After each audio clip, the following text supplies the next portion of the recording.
brought the case, and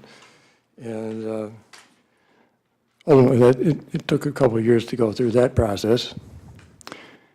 And the bottom line was the provider had $1 million worth of insurance, small provider. If we tried to get anything more than that, it could be going on for years trying to drag it out of them somehow, although they probably didn't have that much to go after. The pleading showed the value to the injury or the damages as about $16 million. Now, you have to understand that when you look at that cost, that includes total cost of her care for the rest of her life, not including what she might receive from CMH as an alternative, because you can't just say, well, we'll get services from Medicaid and then we'll add something to that to make it adequate. Can't do that. So we did get a recovery, $1 million. But then you have to look at what happens to that. The attorney gets a third. Medicare gets the cost of whatever the cost was of her hospitalization and rehab. That was another, after negotiation, that was another $150,000. Another $50,000 for the cost of investigations and other legal expenses. The bottom line was we recovered about half. So now we're down to about $500,000 compared to $16 million. The point is, you're going to have these things happen. We've got people who are not really skilled or competent to do the job, and people are going to get injured.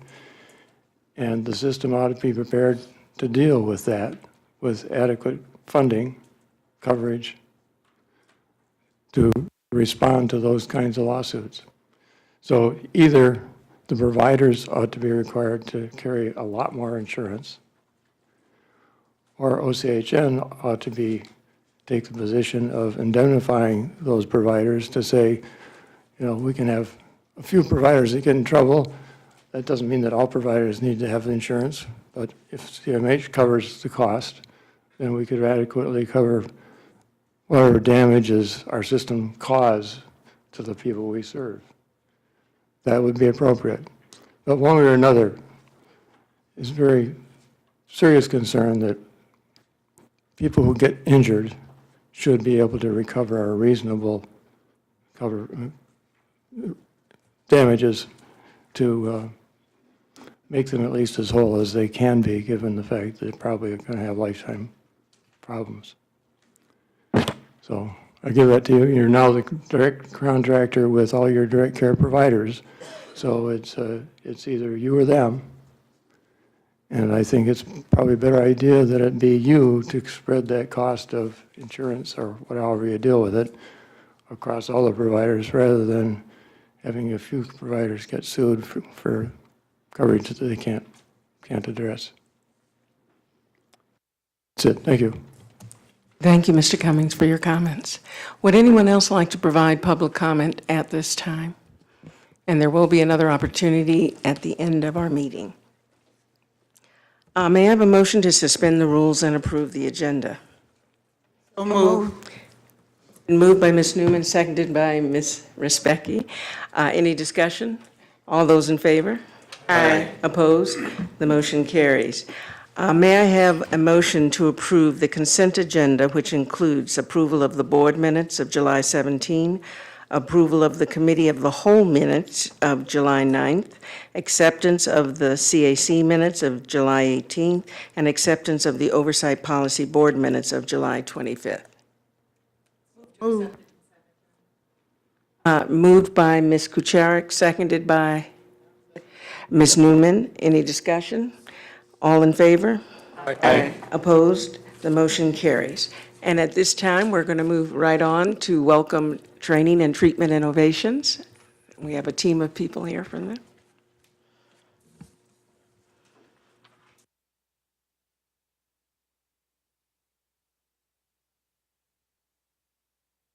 Welcome to all of you, and I think one of you is going to let us know about Jackie. Okay. Why don't you each introduce yourselves first?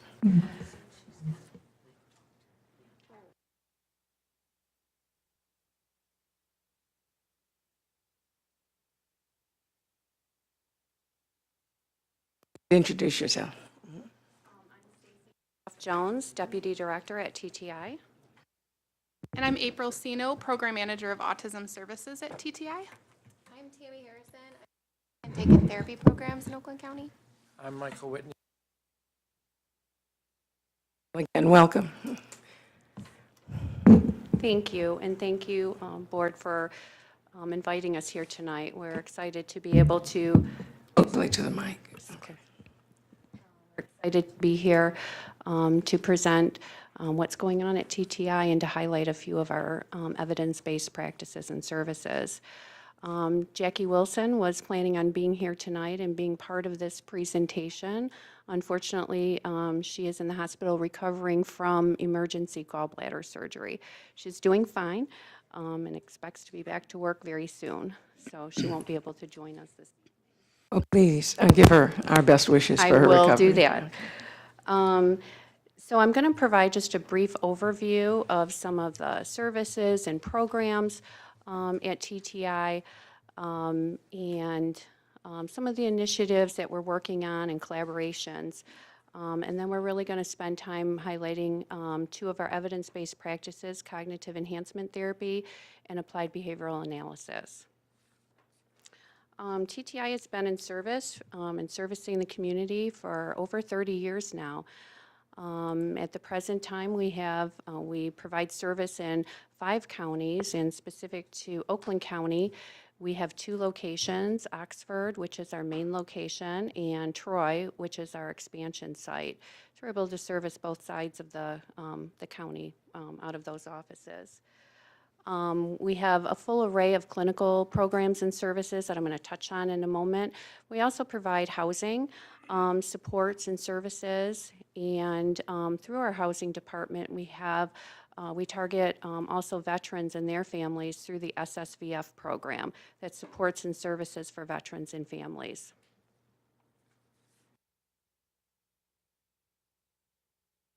Providing a brief overview of our programs and services. We have targeted case management. This is our largest program, and we service that out of both Troy and Oxford. We have some specialized case management that we do through young adult and residential services. We provide assertive community treatment out of our Oxford office. We have an ACT team servicing about 75 consumers. We have outpatient therapy where we're providing individual and group. We provide a full array of groups targeting the needs of the consumers that we service, from depression, anxiety, substance use, anger management, skill development, whatever the needs are. In addition, we provide peer-delivered service on an individual and group basis as well. We have peer-delivered groups to include WHAM and RAP. Let's talk about recovery and smoking cessation. We have a clubhouse that is close to our Oxford location, Clubhouse Inspiration. We recently are pleased to announce that we went through our accreditation to become fully accredited clubhouse. That was back in June. We're waiting for our full report, but we do expect a full 3-year accreditation based on the exit interview that we had with the reviewer. So we're very excited about that. Always involved in initiatives, looking at evidence-based practices, and these are just a few that are kind of hot on our radar right now. Trauma-informed care. We've actually been involved in trauma-informed care initiatives since 2011. We went through a year-long initiative with the National Council to to help our staff, our environments, our locations to be more trauma informed. And we continue with those initiatives and actually are looking forward to, in the next fiscal year, going through a fidelity review for our trauma-informed care services. We are leading up initiatives on zero suicide. We took part in Oakland County OCHN hosted a day-long workshop training back in May of 2017. We participated in that, and from that launched an internal zero suicide work group where we're rolling out different initiatives internally. Recently, for example, we developed a toolkit for all of our clinicians with different screenings and tools and tips when addressing suicide and suicide prevention.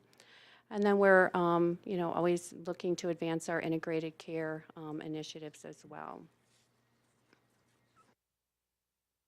Next couple slides are just some examples of our community collaborations and partnerships, everything from the Justice Collaborative to anti-stigma. Many of these things we partner with Oakland, OCHN, Trauma Informed Care Work Group, the Self-Determination.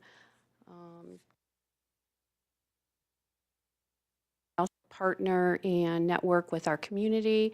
We do a lot of education in the local schools on with the high school students, with everything from substance use, suicide prevention, bullying. We recently had a mobile health unit at both of our sites where we were able to provide some basic screenings along with providing a hepatitis B, or rather hepatitis A vaccine. And in all of our work, we're always trying to bring more evidence-based practices to the services that we provide. And this evening, we really wanted to highlight 2 of our newer evidence-based practices. We've really received great feedback and great outcomes, and we're excited to share those with you this evening and talk about how we want to continue with both endeavors. So we'll start with cognitive enhancement therapy, CET. We've been wanting to participate in this for some time. It's very expensive to go through the year-long, or actually 15-month training process, but we were able to partner with the state and receive funding for that. So we were able to, we're now rolling out year 2. And Tammy Harrison is our lead for that, and her passion for CET has really helped just really enhance and further evolve the program. So I'll turn it over to Tammy. So like Stacey said, last year we finished our first year. We had 4 of our staff were certified as CET coaches. And for those of you that aren't clear on exactly what CET is, it's an evidence-based practice designed for individuals with schizophrenia and related cognitive disorders. Improve brain and cognitive development, social cognition, and vocational capabilities. One of the big premises of it is the neuroplasticity, that the brain is able to grow and to evolve. And like a muscle, we can work it out and strengthen it over time. And so we do a lot of things in CET, like the computer activities where we work in partners, and our social cognition talks and group activities that help to do just that. It was really, every week watching them work out their brains, it was truly inspiring to see all the accomplishments that they made. We had people engaging in ancillary services like Clubhouse, therapy, coming to group therapy and participating in different groups like that. Achieve independent living. We had someone step down from ACT to case management. Developing meaningful relationships with other people in the group, expanding on their natural supports, improving their relationships. And 5 out of our 10 graduates obtained employment during the course of their time in CET, which was huge. And I really want you guys to all, I could talk about it for a while, but I want you to hear from someone that went through the program and to just see the incredible impact it had on his life. So I want to introduce to you Mike. He's amazing. He was someone I was able to coach. I was his coach during CET. And so he's going to share a little bit about what it was like for him. Thank you, Tammy. When I first started CET, I was very nervous and very anxious, and I didn't associate with that many people. I certainly wasn't flexible. The computer exercises we did that Tammy mentioned were great. Normally, I would say, I can't do this, or it's too hard. However, I did do them, and it helped clear my mind and made me feel more confident. Completing a new level in the exercises was exciting. I began to have a common understanding for those that were in the classroom. I was able to trust them. They became my friends, and it was a positive experience. I feel like I'm more together now. I remember many points, and I have adapted these to my everyday life. I've been trying to give everyone the benefit of the doubt This used to be hard for me. I realize now that being angry all the time only hurts myself. Now I can learn from constructive criticisms instead of feeling just paranoid or anxious. I used to think everything was black or white. I could never see the gray. I'm more likely now up for a challenge. I will take more risks. I have been driving, even though I have paranoid anxiety that have kept me from driving for a very long time. I had a hard time keeping a job due to my anger outbursts. CET has helped me in understanding different options when communicating with other people. I now have a temporary job. My employer and I have a good relationship because what I have learned in the understanding of others. I feel that I can strive for a permanent job when the temporary ends, using the tools I was taught at CET. I try to put my mental illness in context. I believe everyone is able to strive or succeed in something. I'm much happier with where my life is now. I do believe that CET has helped me in the understanding of how to conduct myself in different situations. I won't give up.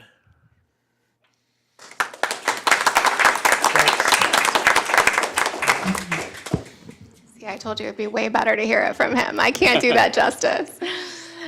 So CET started actually as a research project at the University of Pittsburgh, and the two main researchers that did it, after they did their first group, they had amazing results similar to this, probably not as great as Mike, but the one guy really wanted, he's like, we need to do more research. And the other guy, Sam Fletcher, was said, no, we need to get this in the community. And they kind of had a falling out, and Sam started CET Cleveland, which is who trained us. And they've been doing CET, I'm not sure. I know that they've been doing it for over 10 years, probably longer, but I'm not exactly sure when they were founded. And similarly, there's been some research done also out of the University of Pittsburgh applying CET to individuals with autism spectrum disorders, kind of generally looking at people that would have previously been classified as having Asperger's. Again, it's never been done in the community before. In CET Cleveland, we developed a really great relationship with them in the past year while we were training with them. They had a lot of people that were interested in being a part of this pilot study, but they approached us, which was a huge compliment. We're super excited to do it. What they did in the research and what we were able to read up on it and learn what they found was that autism and schizophrenia have similar impairments in the neurocognitive and social cognition functioning. So like processing emotions, processing speed, executive functioning. And those are things that CET specifically targets, that there really isn't a lot out there for adults with autism spectrum disorders. And so it's a really cool pairing, and we've seen, again, such great results with what we did with CET. We're super excited to apply this to our folks that we have with some of these traits and struggles. So we're going to be doing a pilot study with them. We're already kind of started our first couple of weeks, and we're looking for about 6 to 8 individuals. You'll see on the slide it talks about how many people are going to be in it. It's going to be a combination of myself as a CET expert, a certified coach, and then April here as our ASD expert, and we're going to be working together very closely with them on this pilot study. So we are super geeked. A little bit about the outcomes they're looking at, similar to what we had found with our groups last year, but looking at increased processing speed, improving ability to do things like perspective taking, understanding emotions a little bit better, communicating and managing emotions, and also increasing social strategies and social skills as well. And I will say we're pretty excited to bring this to the autism community because, as you guys know, there's not a lot out there, especially for the higher functioning individuals that would have previously been diagnosed with Asperger's. And so we're pretty excited about getting this in the community to have another treatment option for those individuals to be able to go through, to help them find jobs, live more independently, and just have things that they haven't already had. So we're pretty excited about it. And I'm going to talk to you about our Applied Behavior Analysis, or ABA program at TTI. We service individuals starting at 18 months all the way up to their 21st birthday We do both in-home and in clinic, and it's really based off whatever the needs of the individual and the needs of the family are. We find at our program, a lot of families split the time, so they're getting some time in-home and some time in clinic, which works really great for generalization. And I'll talk kind of a lot about generalization and why it's so important for our kiddos. And so that's why a lot of families decide to split that time. So we're really flexible, and it's really about the needs of the family and the needs of the consumer. We have behavior tech staffed with us. We have about 10 on staff right now. All of them are bachelor level techs, and they have to have a degree in human services. We find it's just great for the quality. Having that quality staff really helps working with those individuals. We get a lot more success with them, and we find we really like it. What ABA looks like at TTI, we take more of a naturalistic teaching approach when it comes to doing ABA, and we find, again, it helps with generalization. So if I'm teaching the color red, it's great that the kids can know what red looks like on a flashcard, but do they know a red block or a red crayon or what red paint looks like? And so we really work on kind of that naturalistic approach, so that way parents get the great, cool skills that we're doing in clinic or at home. Teachers are seeing it, the school is seeing it. Anybody that comes in contact with that kid, we want to see all the great skills that we're working on with the staff. We do some more of the traditional discrete trial teaching with kids because it is necessary, especially as they're looking at school age and being able to sit at a table and sit at a desk. So we do mix that in a lot with that naturalistic teaching approach. We focus a lot on social skills. Individuals with autism often have a deficit in their social skills, so we do quite a bit of social skill training with them. We have an evening social group that meets in our office, and so the kids kind of come together and we work on social skills, everything from saying hi and bye to your friends to some of those more complex social skills like what would you do if your friend at school asked to copy your homework? So we're really looking at, meeting the needs and where they're at and teaching those, simplistic to complex social skills for them. We also do quite a bit of play therapy. In our office, we take a lot of the play therapy techniques and activities and apply them with our kids because, again, kids learn best through play. At TTI, we want them to love coming to ABA. We want them to come back and to love seeing their tech. And so to do that, we incorporate a lot of play, and there's a lot of learning that goes into that. So it may look to the passerby like they're just on the floor playing, but we're teaching colors and animals and shapes and counting and all that good stuff that comes along with that play. And so it's really, really enriched with all of those extra learning opportunities. Unfortunately, my kids couldn't come tonight, so I'm going to tell you all about them. So we have Gavin here, who is 8 years old. He began ABA therapy in January of this year. This is a really nice quote from Mom. He had a lot of maladaptive behaviors coming in to treatment with us. It was very difficult for his mom or dad to take him out in the community, to even attend family functions with him. He was basically nonverbal when we started with him. He would say very, very, very spontaneous things, like out of nowhere he would say one, but we couldn't get any type of language from him, or his mom couldn't. And Mom's biggest thing when we met with her was she just wanted to hear her son's voice, and I think every parent really would love to hear that. And so that was her number one thing, is just, I want to hear him talk, and I want to hear him communicate, and I want him to live in the world around him and to understand it.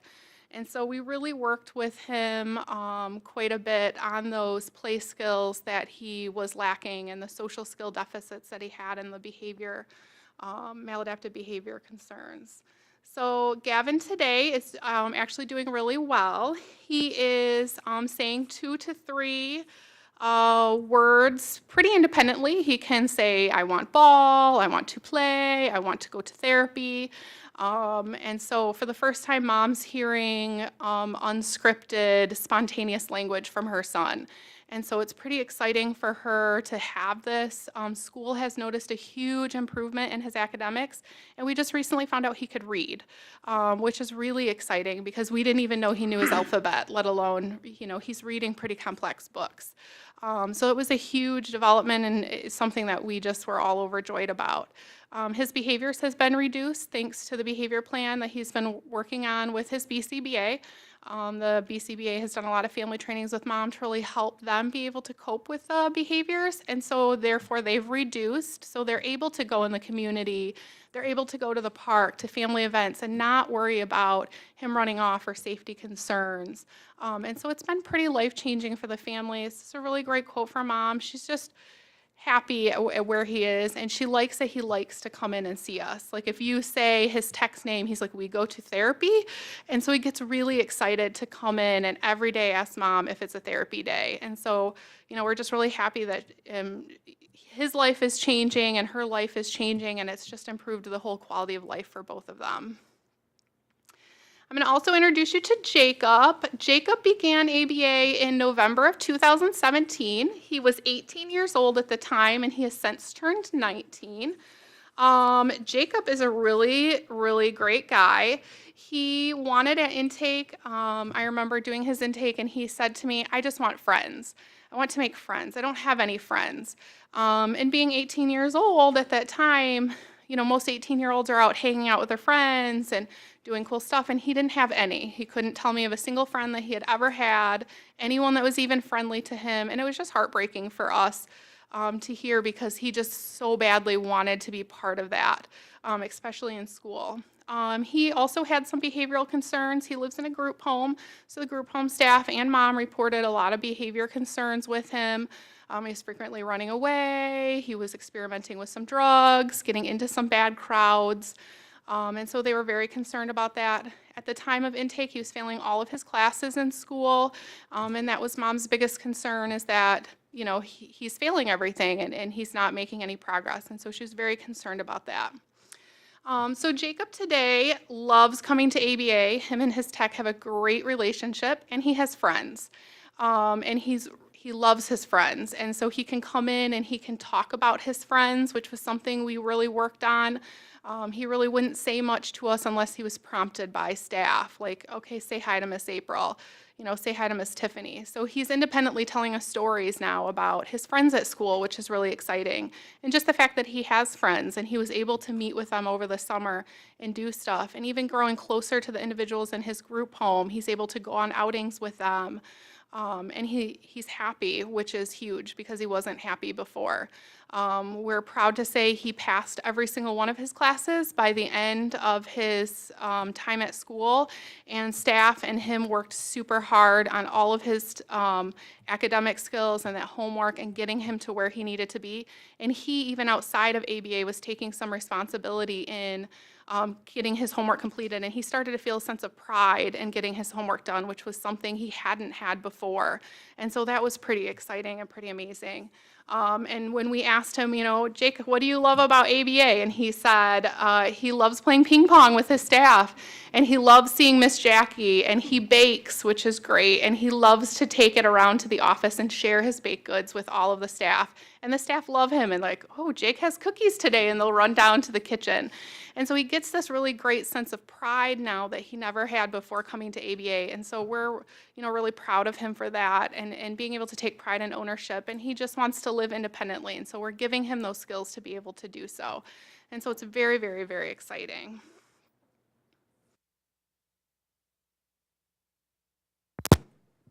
And that's the end of our presentation, but we're definitely open for questions.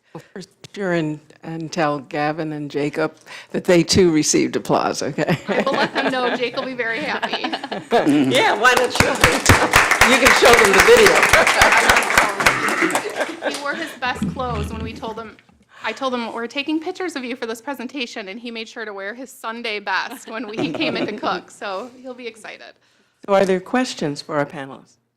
Mrs. Summers? Way to go, Mike. I mean, your accomplishments are something you should be so proud of, and we're proud for you. So it's really nice to hear your story, and I appreciate you sharing it with us. You're very welcome. We should be thanking you. I am looking forward to hearing the follow-up on your pilot, though. That sounds really exciting. I have a family member who I think would really be able to benefit from that, not at this particular moment, but down the road, and it makes so much sense. And he's already so into computers. I think it would be a match made in heaven. So I'm very interested in seeing how that goes. Also, if you have just a minute, can you tell me a little bit about your self-determination effort? Yes, we have several consumers that we work with that are involved in a self-determined relationship, and we continue to promote it right at intake and when consumers are first coming on board with us, and throughout the process that they're with us. I'm not sure what. I was just wondering, have they articulated a different sense of themselves and who they are through self-determination? We often see that just in being able to have more decision-making in their service provider. What we see is often outside therapy or CLS services, psychiatry. So it really provides the opportunity for them to be involved in that and to be more independently involved in overseeing the services that they're receiving. Mr. Landsman. Thank you. Really interesting and excellent presentations. So one of the things that perked my ears was listening about autism and schizophrenia, and it's the neurocognitive relationships or the similar symptoms. And so I wondered if there's been any, and maybe this is really a Dr. Rosen kind of question, but I wondered if there's been any kind of studies done, chemical and pharmacological studies that would look at efficacy of drugs that are used for schizophrenia that could be used for adult autism.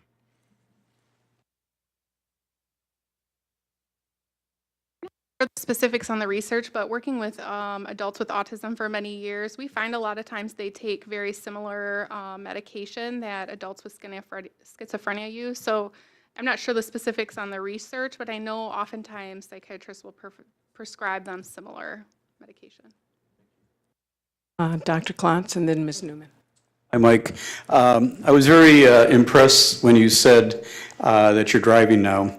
That's not easy to accomplish, and a lot of people don't drive. What do you attribute your success? How were you able to do that? What process did you use to get on the road?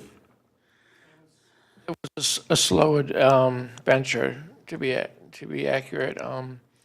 It was. I can't really describe how it felt to start driving again, but the confidence that I had from the group and the being able to stand up in front of people and be able to express different ideas, it just gave me the confidence that maybe I can do this. Maybe I can do this, because I felt so good about what I was learning. And as the time went on, I started driving again. And I think it has to do with the confidence level that I was having with the computer and with the people in the class, and the hope that they stood by me, and I tried it, and so far so good. I'm still working on it. I have a lot of OCD that causes me to be fearful, but I feel a lot better now. Much more. Congratulations. Yeah. Thank you very much. Mm-hmm. I don't have a question, just a comment. I get emotional very easily because I receive services myself, came through the system as well.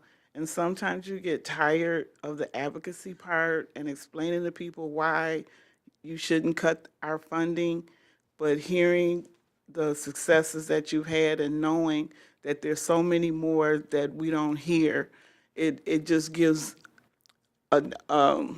it just makes you that much more determined to talk to people, the people who make the decisions, to let them know that when I hear people say that our system is broken, it makes me angry, because we are not a perfect network, but we have success, and we see it all the time. I'm so happy to hear your story, Mike, and see how far you've come. And people just need to know more what we do. They don't understand what we do. And we're not making widgets. We're not, you can't go down a line and do this. It's individual. It takes time. and it's time well spent and money well spent. So thank you so much for an excellent presentation. Additional comments or questions? I just had a quick question. One of you spoke about discrete trial. Does that mean you're focusing on just one activity? I'm trying to understand that. Yes, what discrete trial teaching is it's sitting across the table generally, and you're teaching one skill at a time. So, show me red, and it's a flashcard of red. Show me green. Show me, the giraffe. Show me the hippo. And so it tends to be more of that sitting at a table, kind of like we call it table time as well, and doing things that way, which is important when you're looking at skills such as like math, reading, or writing. So we work on that kind of stuff in ABA to promote academic skills. Thank you very much. And thank you to all of you. We appreciate your coming, and it was an excellent presentation. Next, Anya Eliason with our financials.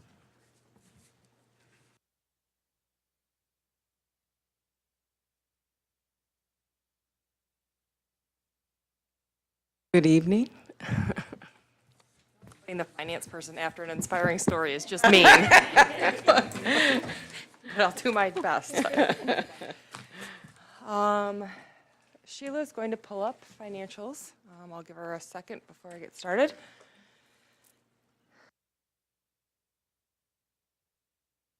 We're looking at June financials. So what we have is the end of third quarter. So this is 3/4 of the year, way into the fiscal year.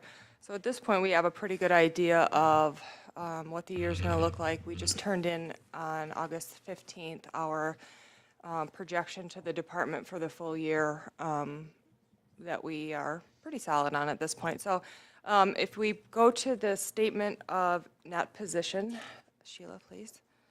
What you'll see there is cash, the two cash accounts net to about 5.6 million. We've had a bit of discussion about the cash accounts. You will see going into July, you will start to see us receiving our proportional amount of that $60 million. So you'll see that jump up a bit in July, August, and September, about $2 million each month, because that'll be us receiving the cash from that supplemental budget amendment. So you'll see that go up a bit. The other thing you'll notice is a slight decrease in investments, as we've discussed. We will start to slow that down, if not stop at all. Stop the liquidation completely as soon as we feel like we have enough cash on hand to make sure that we're able to fund everything appropriately, and should a provider need a little bit of cash here and there, we have the cash to be able to provide that, as we've discussed in earlier meetings. Moving down to capital assets, you'll see the building and equipment amounts go down slightly, and that's just depreciation, and the net of that being depreciation and our visitor management software. So those are typical expenses you see every month.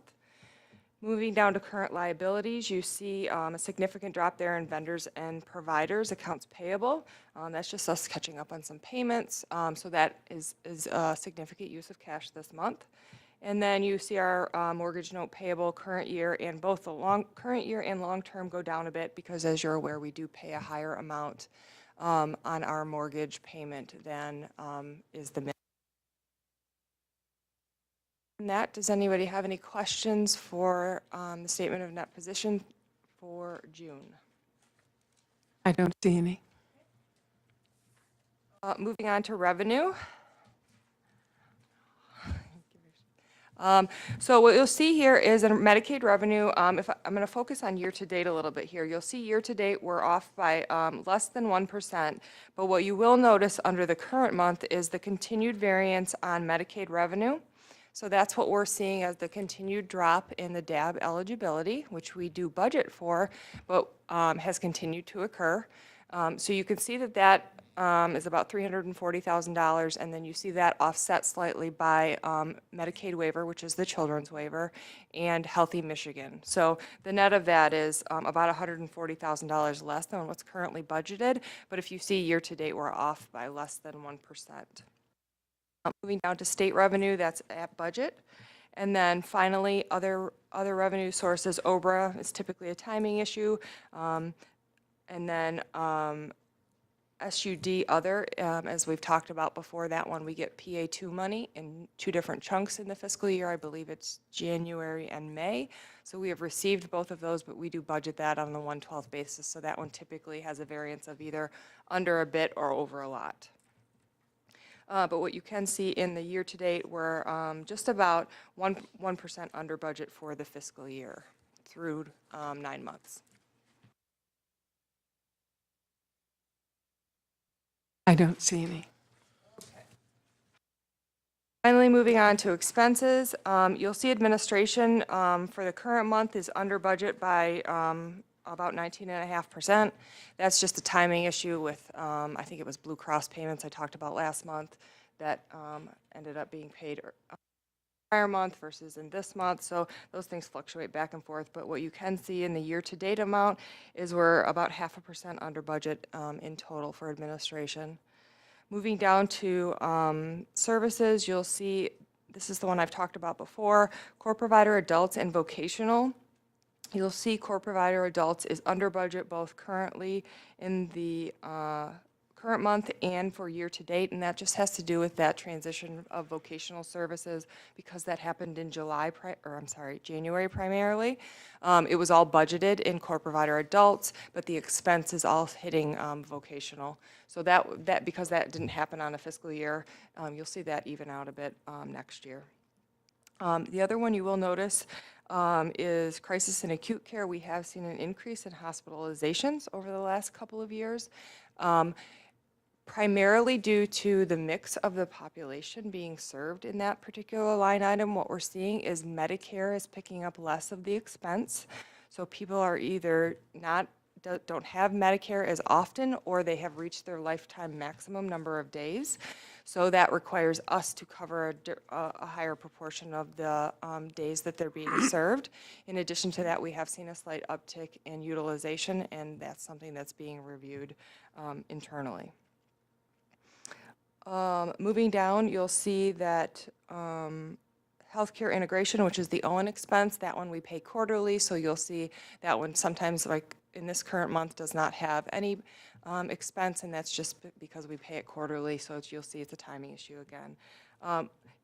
If you look over year-to-date, we're roughly 0.5% over budget year-to-date in expenses. Other questions? I don't see any.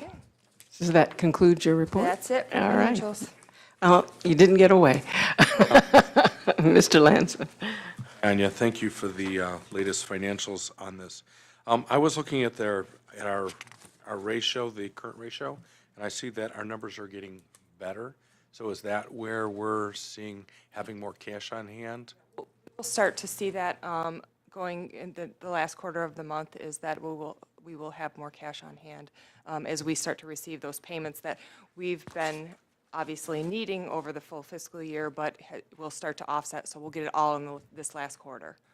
It's our share of the 60 million? Yeah, correct. Okay. So I think the department said it was 6.4 million, but when we do it through our trends, we show about 6.1 million, so it will be somewhere in between that. Thank you. That's what I sort of guessed it was, but I wanted confirmation. Thank you. Are there any other questions? Thank you. Next, we have Kathleen Kovach with our strategic plan, once again.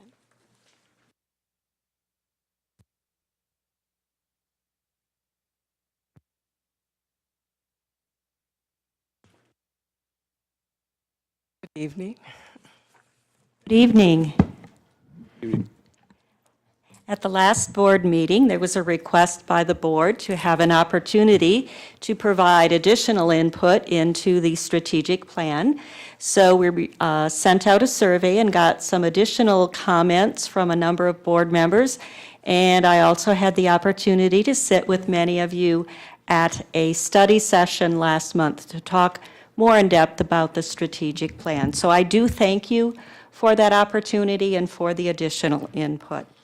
I found that with the input, some of the comments were made in advance, so they had found their way into the strategic plan already, and I think I answered some comments at the last board meeting. Nonetheless, with some of the additional comments, I found that some were process comments, some were comments that requested perhaps some presentations into the future, and then some found their way into the strategic plan. So what I'd like to do tonight is walk you through the strategic plan. What you'll find is in bold will be the changes from last month. So if you move into the strategic plan on page 4, we've added a bullet point to the core values for this organization. And I think many of you know that we've started to put a greater emphasis on language. People first language has always been part of who we are. Sometimes we drift from that, and it's always good to tack back. I thank Annette Downey for her reemphasizing the language issues and the importance of making sure how we speak about people, and of course the actions follow the language, but it is always underpinned with dignity and respect for all people. So that bullet point on page 4 addresses using language that promotes dignity and respect. Moving along on page 6, you'll find a new bullet point at the top. It's in bold. It follows the principles and practices of this organization. And even though we have always believed that we are all about community living and participation, it's really important to make sure that that language is written down. I know for myself, as I do my own vision plan every year, yes, I do a person-centered plan every year, that when you write it down, it makes it real. I say it makes it sacred because you do focus on that and there is an intention.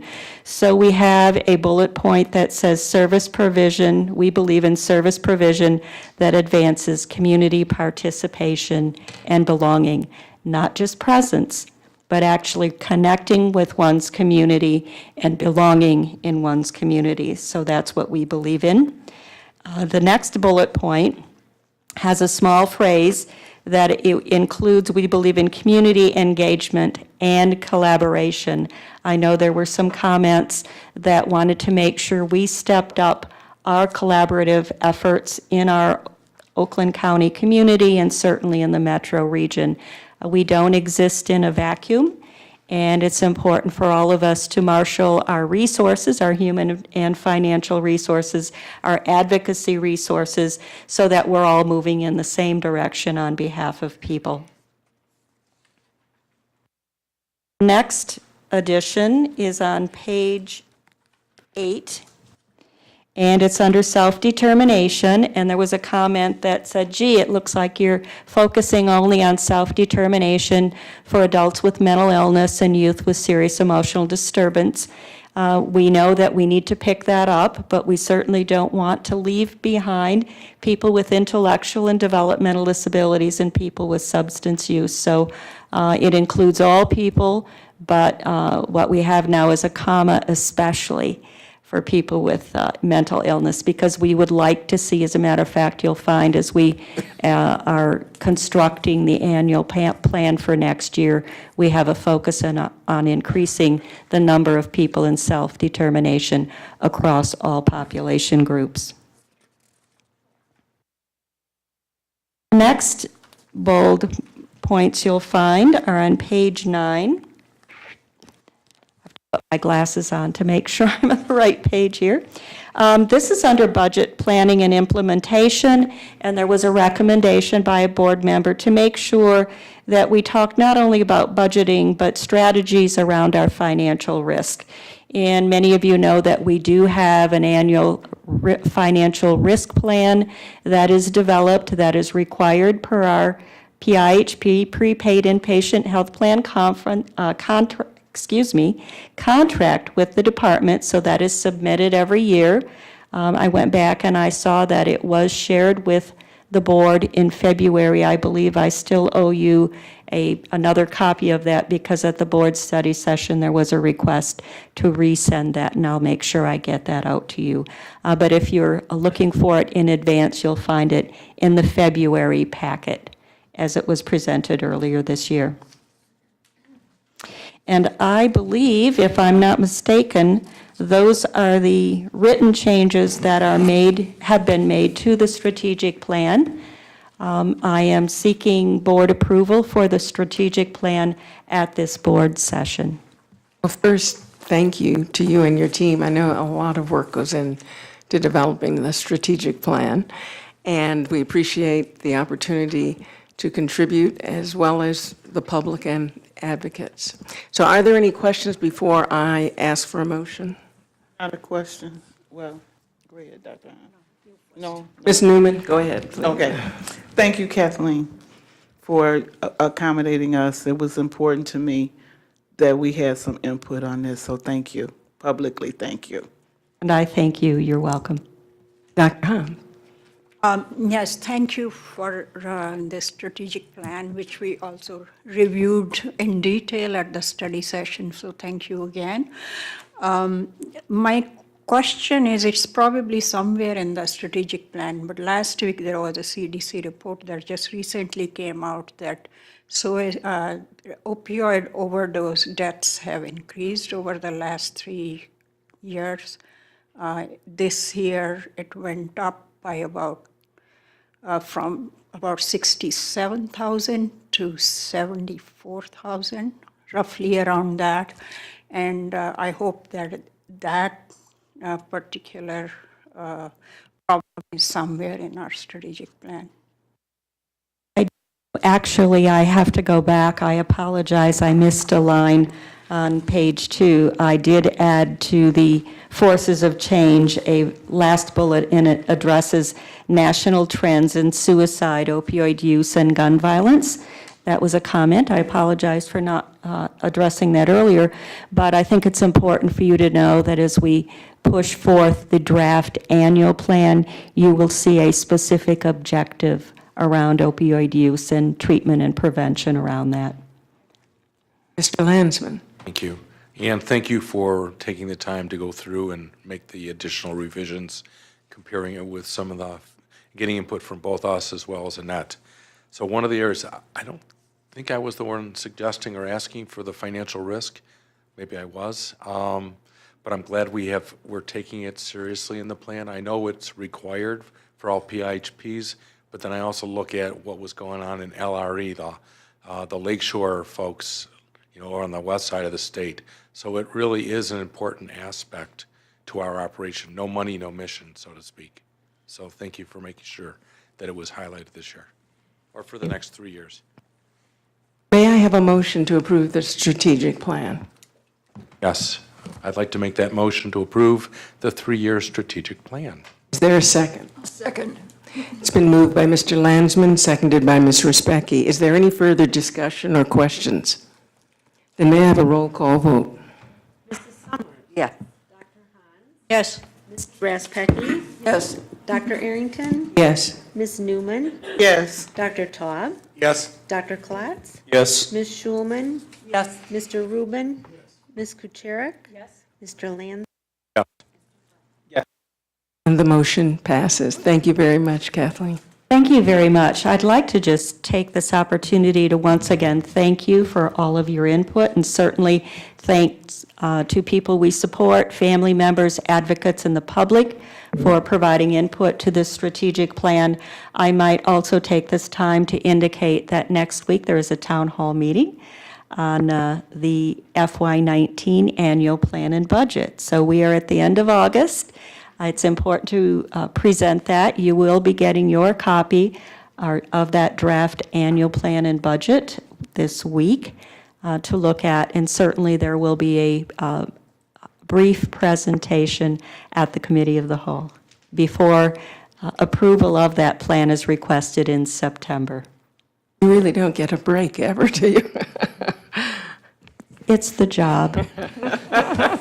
And we love it. Okay. Thank you so Kathleen. much. Our next topic is the Michigan Consortium for Healthcare Excellence Representation. Annette? This will be a very brief item, but it does call for an adapting of a resolution that the board already approved. If you look at attachment E, agenda item E in your packets, you will find a resolution and board-approved bylaws for the Michigan Consortium on Healthcare Excellence. This is a group. It consists of the 10 PIHPs, the executive directors and CEOs of the 10 PIHPs, meet once a month, and we talk about issues that we are all collaborating on together. The idea of the group is to create efficiencies when there's projects we're doing all together, such that we're not each having to pay for services, and we can do it all together in agreement. An example would be, we're in dialogue with the Michigan Department of Corrections about getting a contract to assist with people transitioning from jail and prison services.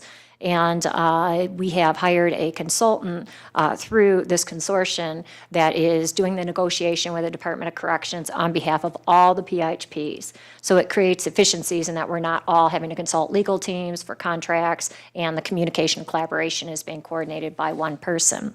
When Willie Brooks left OCHN and I came on board as the CEO, they checked for the resolution to see what it said with regard to Oakland's designated representative on this group, and it had named Willie Brooks specifically.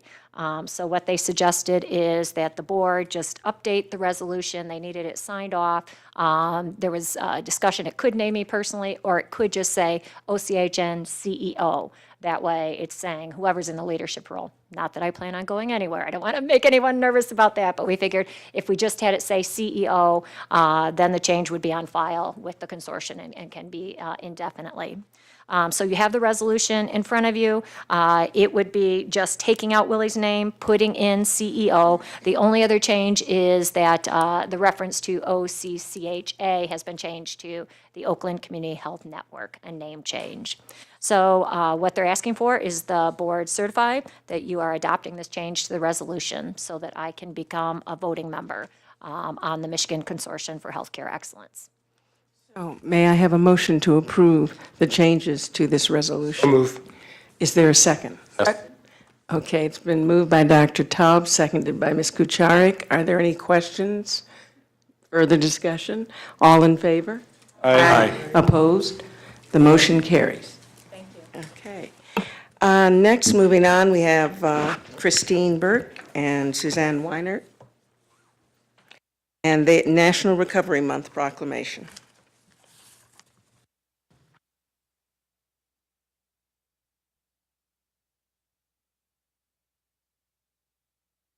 Suzanne, I don't know if I pronounced your name correctly. Oh, okay, all right. Hello, everyone. Good evening. I know I have mentioned before that the way my team works, we function somewhat like an advertising agency or PR firm. We become experts on a specific team within the organization. In the past, I have presented the National Recovery Month proclamation, but Suzanne actually oversees communications for the substance use team. She also oversees PR and communications for Access and for our criminal justice initiatives. So I thought it would be more appropriate to have her present tonight. Thank you very much. So you've heard this before, but I just wanted to present the proclamation to you for Recovery Month. And you also know probably already that it is a national observance. It's held every September, and it's to educate the community that substance use treatment can enable those with substance use disorders to live healthy and rewarding lives. Now I'll read the proclamation. And this proclamation goes out to all the local cities, villages, and townships. And it reads, National Recovery Month, September 2018. Whereas substance use recovery is important for individual well-being and vitality, as well as for families, communities, and businesses. And whereas opioids were involved in 42,249 deaths in 2016. And opioid overdose deaths were 5 times higher in 2016 than in 1999. And whereas 1 in 5 teens abuse prescription drugs before the age of 13. And whereas according to the Centers for Disease Control, or CDC, In 2016, there were 2,347 Michigan residents that died from drug overdose in Michigan. Whereas we will continue to educate and raise awareness of the risks and potential harm associated with prescription drug misuse. And whereas we believe everyone facing substance use disorders deserves the benefit of recovery. And whereas Friday, September 21st, 2018, has been designated for Oakland County's 11th annual Substance Use Recovery Celebration and Walk. And whereas stigma and stereotypes associated with substance use disorders often keep people from seeking treatment that could improve their quality of life, and whereas substance use disorders occur when the recurrence of use of alcohol and/or drug causes clinically or functionally significant impairment, such as health problems, disability, and failure to meet major responsibilities at work, school, or home. And whereas substance use disorder recovery is a journey of healing and transformation, enabling people to live in a community of his or her choice while striving to achieve his or her full potential. And whereas substance use disorder recovery benefits individuals with substance use disorders by focusing on their abilities to live, work, learn, and fully participate and contribute to our society, and also enriches the cultures of our community. And now therefore, be it resolved that Oakland Community Health Network hereby recognize September 2018 as National Recovery Month. OCHN calls upon our citizens, government agencies, public and private institutions, businesses, and schools to recommit our state to increasing awareness and understanding of substance use and the need for appropriate and accessible services to promote recovery. Thank you, Suzanne. Did you have comments, additional comments?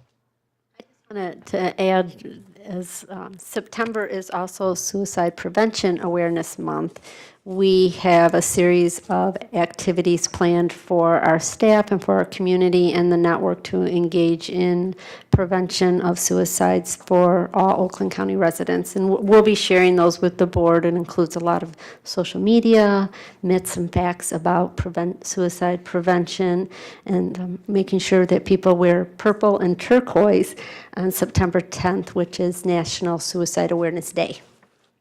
Just wanted to say, Suzanne, you read that very well. It's very well written and very important.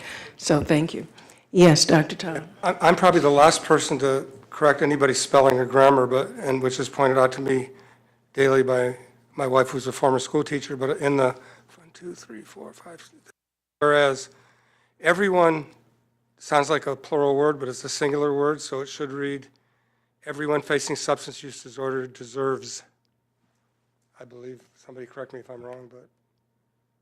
I'm not sure. I'm going to check on that. You might be right. Everyone is involving a bunch of people, but it's everyone. It's a singular word, so it should be deserves, I think. We'll make that edit. Thank you so much. Make that adjustment. Do I get a note to take home to my wife? You get an A. No, but I am going to tell my Star. husband that someone edited me. He's going to really appreciate that. Ms. Newman. I just had a question. Hello. I just had a question about the statistics.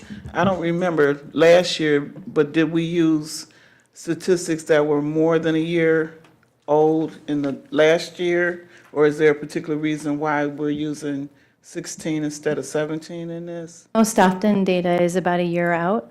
For it to be accurate, it's usually about a year out. Yeah. So next year, we'll have 2017 data for you. Eric. Thank you. Just a suggestion, when you are sending these to your different meetings, I think we talked about one, that it was going to the mayor, and the mayors usually change yearly. So I would suggest, if you want to make sure that it is received and paid attention to and gets into the council or commission packets, you send it to the clerk of each municipality. And that way, it's sure to reach who you want it to reach. We'll do that. I know we did talk about that, and Debbie updated some of our lists. And just so you know, traditionally, when we send out the proclamations, we hear back from anywhere between 12 and 15 communities. Sometimes we see it in the paper. They don't always send them back to us, but we do track who is utilizing the document. Clerk of any municipality is probably your most responsible and direct line of communication. Thank you. We've already received 2 requests for invitation to come out and accept the proclamation in a couple of communities already. Do you do anything with the media in terms of the proclamation? We send out press releases to the media, and we post it on social media sites, and then Patch, which is an electronic media source, so we do keep them in the loop of all of our activities. May I have a motion to approve the National Recovery Month proclamation? Support. Was that you, Mary? So moved. It's been moved by Ms. Kucharik and seconded by, who, I didn't hear? Ms. Newman. Is there any further discussion? All in favor? Aye. Opposed? The motion carries. Again, thank you very much. Next, we have our service team update, and we have a number of people coming forward.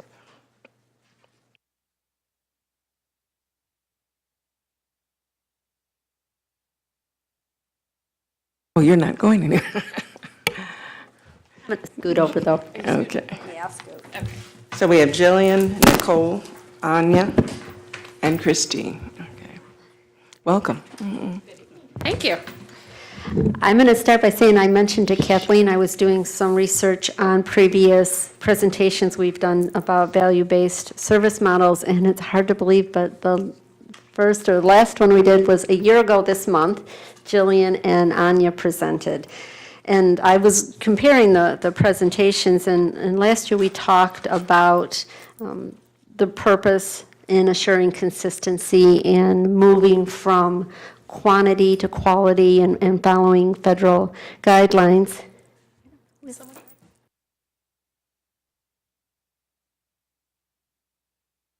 And also reinvesting savings into supports and services.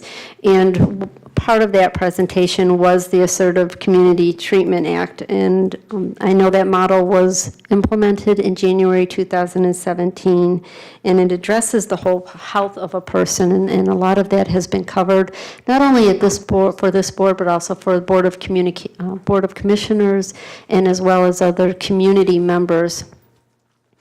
And in presenting that information, we talked a lot about our goals, we talked about our objectives, but of course at that time we did not have outcomes to present. And this presentation is really about showing that impact to the lives of people we serve, which I think we recognize is of the utmost importance to this board.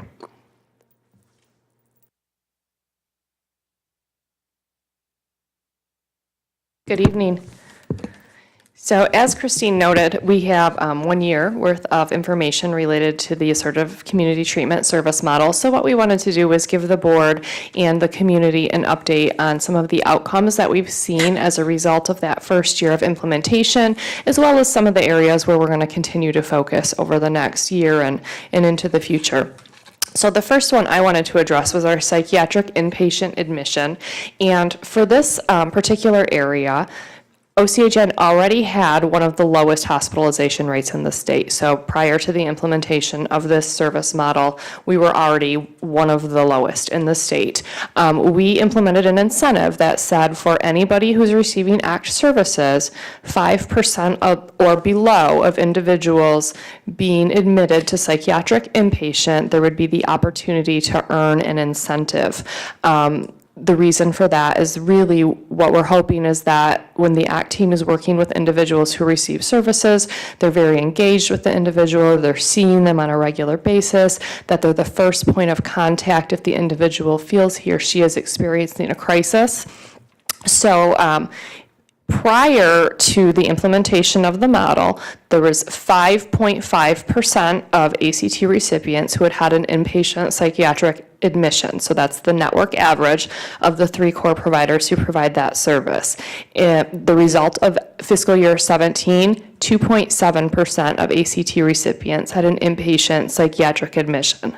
So that's a 2.8% decrease just in that 1 year, already having one of the lowest rates in the state. So that speaks, in my mind, volumes to the work that the core provider agencies have done to really impact services to people.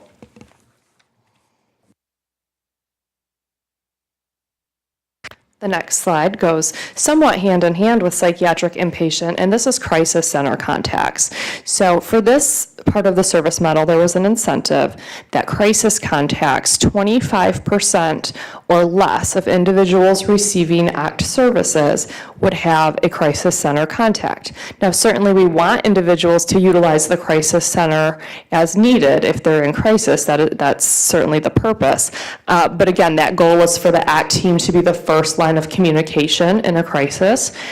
In fiscal year, let's see. So providers received an incentive, again, when 25% or below had that contact. This is an area where improvements are occurring. So we ended the final quarter network average with 25.9%. So we were still slightly above where we were looking at for the incentive to be earned. Prior to that, the lowest provider percentage, so the 25.9% is the network average, the lowest provider percentage was 20% and the highest was 36.76. So are there any questions on those 2 slides before I move on? Okay, thank you. Oh, I'm sorry, Adam. So you gave the percentages in terms of the high and the low, but if you put that together, then what was the network average for that then? Hello, there we go. I didn't bring the network average with me for prior to fiscal year 17. The network average at the end of fiscal year 17 was 25.9%. Okay. Okay. If you could maybe get me the network average for the previous fiscal year then? Sure. So you want the network average for fiscal year 2016? Yes. Okay. Thank you. Yes. So Jillian, there was a provider who received an incentive at 20% or more? Yes, there was one provider who received the incentive and then 2 who were close but not quite at the 25% in fiscal year 17. Any other questions or comments? Okay.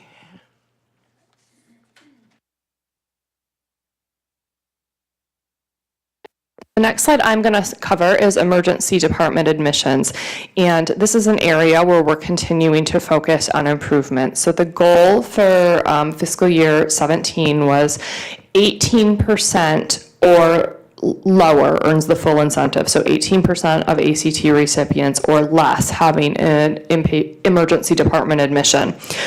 This stayed pretty much the same. There was a slight increase in the baseline and final measurement. So the baseline for 2017 was 19.06. So that's the number that was utilized, the network average for prior year. And at the end of fiscal year 17, it was 19.13%. So pretty much stayed the same in that area. So that's an area where we're continuing to focus and try to divert people from emergency department admissions, and again, have that ACT team be the first line of contact. Ms. Summers. I probably should have asked it a couple slides ago, but whenever I see something like this, it always helps me if I know how many people we're actually talking about. Sure. So how many people do we serve through the ACT approach? So is that in a number? It's around 540 total.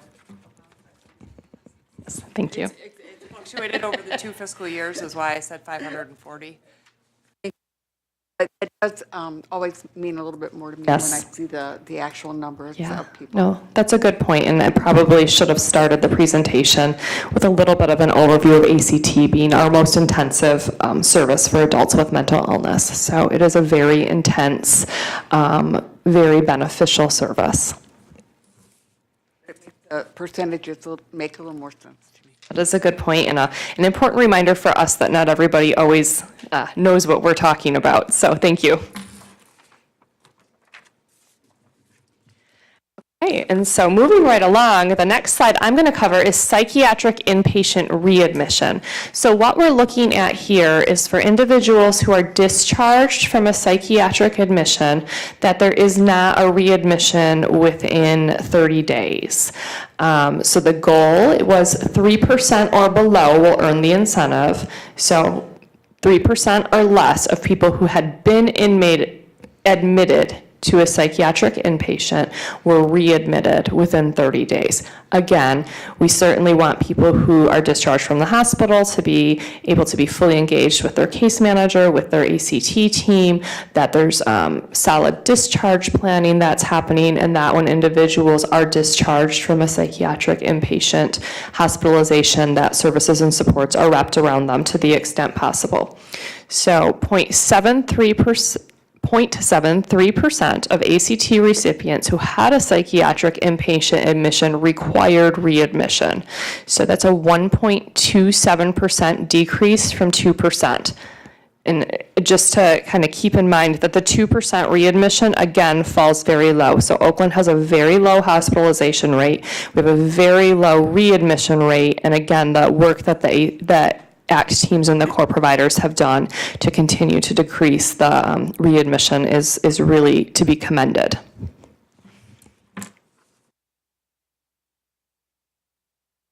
The last slide I'm going to cover is stable housing. Now, what I will say here for this slide is 97% of ACT recipients have stable housing. That was the end year percent. The percent was very high prior to the implementation of the service model. It's one of the core indicators of ACT. We didn't have baseline data because we weren't collecting it in the way that we wanted to for the incentive. So I can't give you a percentage for prior to fiscal year 17, but it was already a very high percentage. That said, we ended fiscal year 17 still with almost 100% of ACT recipients having stable housing. So we'll continue to work on those 3%, but that speaks again to the work that the core provider agencies and the ACT teams have done. So before we move on, are there any questions? Mr. Landsman. So I'm not sure if this is for just you or across the board, but with regard to these VBCs, the value-based plans or value-based programs, are there any other PIHPs or CMHs that are collecting similar things so that we might do benchmarking in addition to year over year? I'm not sure if anyone else can speak to this better than I can. Oakland has really been the first PIHP to move forward with these types of service models and value-based contracting. Some of the other PIHPs, I think, have started to consult with Oakland, and it looks like Anya's going to jump in, so she may have more information. So that's what I was going to say, is we've gotten a lot of interest from other PIHPs and other have asked us to come and speak about what we're doing with value-based contracting and outcomes-based contracting, because it is not something that other PIHPs are currently doing, but they're all recognize that that is where the industry is going, and to get better outcomes is really doing it through. Thank you, because I think it's good that we're comparing ourselves and our providers and see that we're getting year over year improvements, but it's also would be nice to get a sense of how do we do against the rest of the world, Oakland versus the world.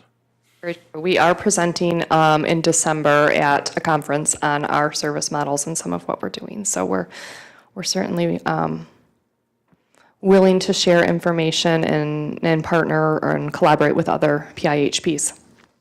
Ms. Schulman. Just go over the psychiatric inpatient readmissions. What was our goal in that? What do you hope to see?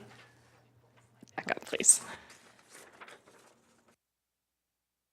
The goal for the incentive to be earned was that 3% or less of ACT recipients who had an inpatient admission, so of the 540-ish that we've served, not all of them, most of them have not had a psychiatric inpatient admission, but of the ones who did, 3% or less would be readmitted to a psychiatric hospital within 30 days. to earn the incentive. And so prior to fiscal year 17, the network average was 2%. So already very low. And the reason why we said 3% versus 2% is one individual can throw that percentage off when you're looking at a low number of individuals to begin with. We ended the fiscal year with 0.73% having a readmission. So I don't think I have the exact number of individuals that was, but it was a very small number of people who had a readmission. We gave incentives out for? To the core providers, yes. We had incentives built into the service models, and the purpose of the service model incentives was really to promote some of the outcomes and values that we wanted to see from the various services that we're implementing. So we looked at, for ACT and for all of the service models, what are some of our leading edge indicators, social determinants of health? What are the things that we want to see that we know and that we hear from individuals served supports their ongoing wellness and recovery or resilience. So, sure. Additional questions? Dr. Hans? About the emergency department admissions, Yes. I think you said this may not be a question for you, but maybe it's probably more QM related. But the target is 18% and there has been increase, or why that is? So I couldn't tell you with detail why that is. I will say that we started fiscal year 17 with a network average of 19.06, and we ended with 19.13% as the network average, so it could be essentially one individual or a small number where that has happened. So I would say we didn't really make any movement one way or the other, so that's an area where we need to continue to focus. Thank you. Ms. Kuchar? Thank you. So the stats are pretty impressive, but I want to make sure I understand what is meant by most intensive, comprehensive. Sure. Probably Dr. Lawson can explain it better than me, but I'm going to give it a go, and she can jump in at any point. But ACT is assertive community treatment, and so it's an evidence-based practice for adults with mental illness. It's our most intensive level of service. So it's our individuals who are experiencing, the most severe forms of mental illness at any given time. The ACT team wraps services around people. So there's a nurse on the team, there's a psychiatrist, there's peers, case manager, therapist. Am I missing anybody important? Okay. I mean, they're all important, but missing anybody glaring here. But the team meets on a regular basis, and then they provide ongoing services and supports. They're seeing people several times a week in the community, potentially in the office for med visits or therapy appointment. And the goal of that service is to really get people to the point in their recovery that they can step down from ACT and they're receiving case management services or targeted case management, which is one of the other service models we implemented that we'll talk about at a future meeting.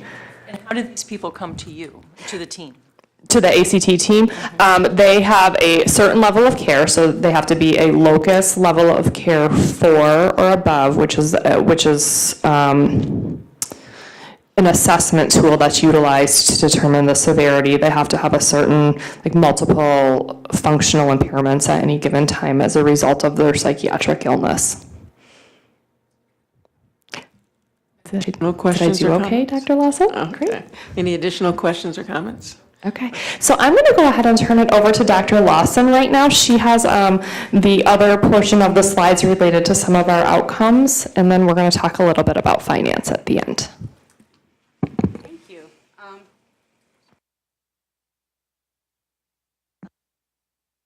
you. Oh, there we go. Okay. One of the things that I wanted to mention as we go through the incentives as well is that incentives, when we measure them, are after someone has been receiving ACT services for 90 days or longer. Purpose being, we want it to be as fair to the provider network as possible. And a lot of times, someone's needs are very intense when they come into ACT, and we wanted to give them time to really get services in place to do things like ensure goals were in plans and stable housing was in place and those types of things for people. Yeah, it's okay. I got it. It's right there. So speaking for employment, the goal related to the incentive was to ensure that people who expressed a desire for employment had a corresponding goal in the plan. So if you remember from some previous presentations that we may have done related to the golden thread concept, which really means that we collect all of the information that a person might give us from access through intake all the way up to their person and family-centered planning meeting, and kind of lay that all out for discussion to make sure we're not missing any of a person's needs or any of a person's desires. So we were really happy to see that at the end of FY17, 90% everyone of people enrolled in ACT had an employment goal.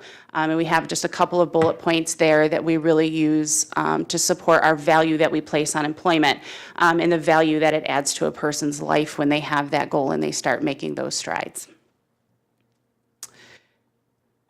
Whoops. Next is, it's a tricky roller here. Next was criminal justice involvement, and this incentive, the goal around this incentive was really to capitalize on a lot of the work that we're doing with law enforcement throughout the community, and to ensure that if someone's going to receive a service that's as intensive as ACT, that then they don't have any new or ongoing involvement with law enforcement. So any ongoing issues are resolved and the ACT team is supporting them and we don't have any new. We were really targeting 5% or less of people. And again, a testament to the hard work of our core providers. And I would be remiss to not mention our own team here that refers to themselves as the Justice League, because they do a lot of our criminal justice type of activities, that we achieved a 0.16% of people receiving ACT that had any new involvement with law enforcement. Our next was healthcare coordination, and this incentive again speaks to the value that we place on integrated healthcare and ensuring that the people we serve have equitable access to healthcare services. It also gets us closer to where we need to be for our PIHP contract requirement, that the people we serve either have a primary care visit or receive a basic health screening once a year. And that basic health screening consists of height, weight, BMI, blood pressure, and the HbA1c glucose test. So providers didn't quite get to where we were, but they worked very, very hard. I will say there were a lot of data issues that they really dug in with us, especially as it relates to labs and that HbA1c test. And over the course of a year, we did see a solid 30% increase, from 53% up to 83%. So moving into future years, we've kept the bar where it is, and I have no doubt that they're going to get there. And last but not least, a incentive related to substance use disorder, and this is also kind of golden thread related, but ensuring that if someone has a diagnosis of a substance use disorder, that they have a corresponding goal in their plan. Even if it's maybe they're not in a place where they really want to actively receive a whole lot of services around there, we have what's called a stage-wise treatment planning goal. So when you talk about approaching someone and their readiness for change, so you could be pre-contemplative, meaning I don't really think I have any issue, or that's not really something I want to work on. You could be contemplative or in an active stage of change related to your substance use. And so we just wanted to make sure that a goal related to that person's current stage of change was in their plan, so that people were receiving supports and services related to substance use. And that's part of our goal of a co-occurring network, which has been ongoing for several years now. And so we saw a network average increase here. So we had 42% in quarter one, and we hit a 95% mark by quarter four, which means that providers did indeed receive some incentives based on the hard work that they did over the course of the year. So that wraps up our overview of the incentives. Are there any questions before Anya starts talking about some of the financial benefits of the service model? Ms. Schulman. I just had a question. How do we track these numbers, and who's responsible for the compiling the numbers and the Sure. So when we developed the incentives, we did so in collaboration with the provider network, and we agreed upon logic. So where the data point existed, either in Odin or in another data set, I think the housing is still a self-report, so we came up with a format of how providers were going to report that data to us. And our fantastic IT team then built dashboards. And so we have access to the dashboard, the provider has access to the dashboard. You can drill down to know the supervisor, the case manager, or even the individual at times if something is missing in their plan. So they know exactly who to reach out to and maybe do some extra person-centered planning or make sure that they're linked to a primary healthcare provider or something like that. I mean, it sounds so easy when you report these numbers. It's like, oh, great, that's cool. But meantime, a lot of work, I assume, went into training and preparing the providers and knowing how to track all these numbers, so. Yes, it's been an ongoing process, but a very rewarding one. And when you have everything plugged into the dashboards, once all of that groundwork is laid, it actually goes really, really smoothly. Wow, thank you. Additional questions or comments? Mr. Landsman? And for you, Nicole. So is this sort of like our version of accountable care organization? Yes. Yeah, I would say that's a good approximation. Yep. So I remember when you first came to us with this idea of really emphasizing outcomes and the value of the quality of the service they're receiving. So it's been fascinating to watch this whole process develop, and it's nice to now receive some data that shows it's working. Yeah, you said that. I remember when you came to the CAC and you were talking about how we had this more intensive wraparound for people and the higher risk people and everything. So it was like, I think that was a year ago. I'm just saying all the work that's gone in between. So again, I thank you. Any other comments right now? And we'll talk finances. Yes. So one of the goals with implementation of service models is consistency in rates. So when we had taken a look at the data historically and for the past several years, one of the things we noticed is that we didn't have necessarily logic to how rates were, money was distributed to providers, nor did we have consistency in how much each provider spent on a particular service, and a service as prescribed as ACT should in fact be relatively consistent, so we would expect to have relatively consistent costs. So part of the reason we decided to do the ACT model first was really because it was the most prescribed as far as the team that delivered that service. And this is the one where we did in fact pull in the national consultant, and he worked with us to develop this model. And what we did was basically price the team that provided the service and backed into the caseload size and determined what the amount per month was needed to provide the service with all of the players involved. So that was the monthly rate that each provider received when they did in fact provide a service, and what that amounted to was a $93 per person per month savings from the historical rates. So in total for fiscal year 17, that was roughly $332,000 that was in fact saved while increasing outcomes for people served. So what that allows us to do is take that money, because it didn't go out the door for those services, and reinvest it elsewhere in services to people. In addition to that, what we did was allow for a 2% profit for each service model. So providers providing this service are allowed to keep 2% above 2% of revenue above expenses in order to reinvest into their business. So from a business perspective, that makes them more stable and more self-sufficient when there are slight changes or investments they need to make as an organization. They are able to do that, but it's not at the cost of people being served. So what that amounted to in that fiscal year was about $62,000. And then, as was spoke of earlier, we did see a reduction in inpatient hospitalizations in the total number of 43, and that saved us roughly $41,000. So that's just the first year of this particular service model. So we hope to continue to see savings like this, and again, continued increase in outcomes for people served. So the next chart does go to the number of people served and in between the two fiscal years. So fiscal year 16 was our base year that we kind of based everything off of. So you can see we had very minimal change in the number of people served. You can see that the services to those people actually did increase by just under 2%. You can see the reduction in cost of 5.2%, and you can see the reduction in the cost per person served was 6.8%, and the reduction in hospitalization was 15.4%, and a total cost reduction for hospitalization of 3.4%. Mr. Lansman. Thank you. Thank you for the hard numbers, Anya. I appreciate this. I'm trying to make sure I understand the incentive program and trying to understand how much comp was paid versus cost avoidance.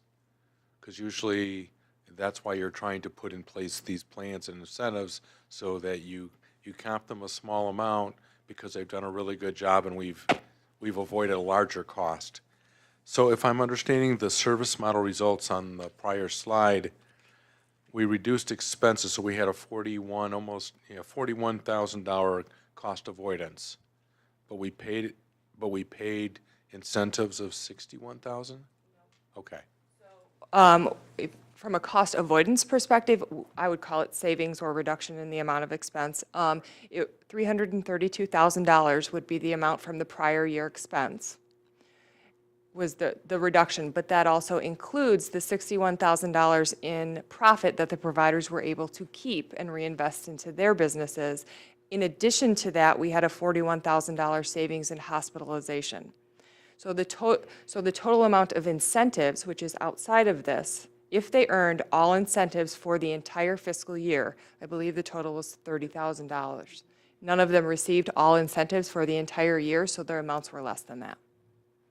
So an investment that not only was better outcomes, which is the priority, but was also a cost reduction and created consistency in service delivery and rates.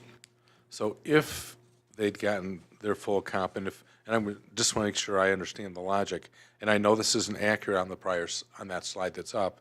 So we could have said we had $330,000 in cost avoidance or cost savings, and we would have given them an incentive of 61. Now, I know those aren't the actual numbers. It was, like, as you said, far, far less for the I would actually bonus. just correct that to say that it was 332 plus the 41, because the 41 was also saved in hospitalizations. 370. Yep, so those two, so for three providers, it was would have been a total of $90,000 if they had earned all incentives for the entire year. They didn't. It was No. far less. Correct. Okay. Thank you.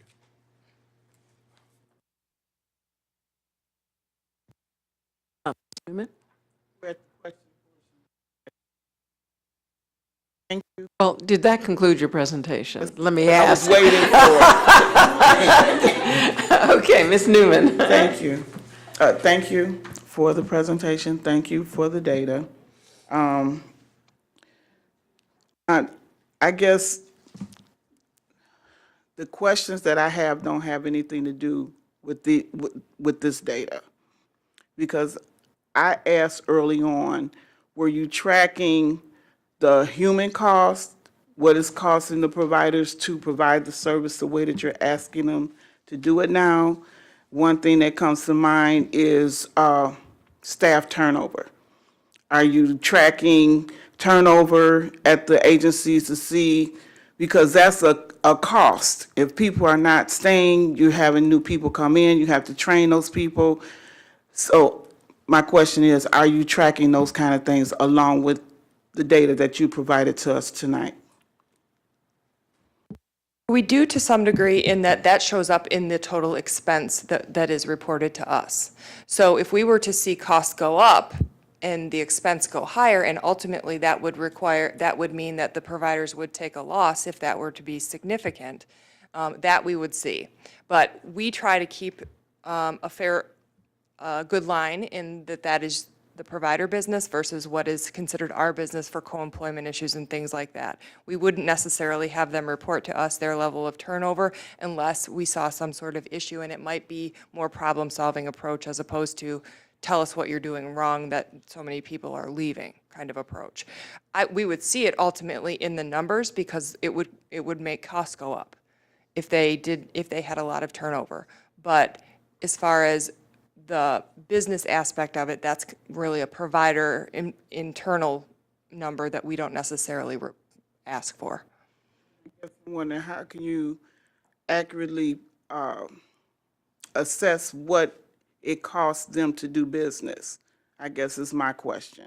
If you, Sorry. go ahead. The total cost is reported to us, and ultimately, the total cost is reflective of any turnover or an increase in turnover because it reduces productivity and costs more to train people. So we will ultimately see all of that in those costs that are reported to us.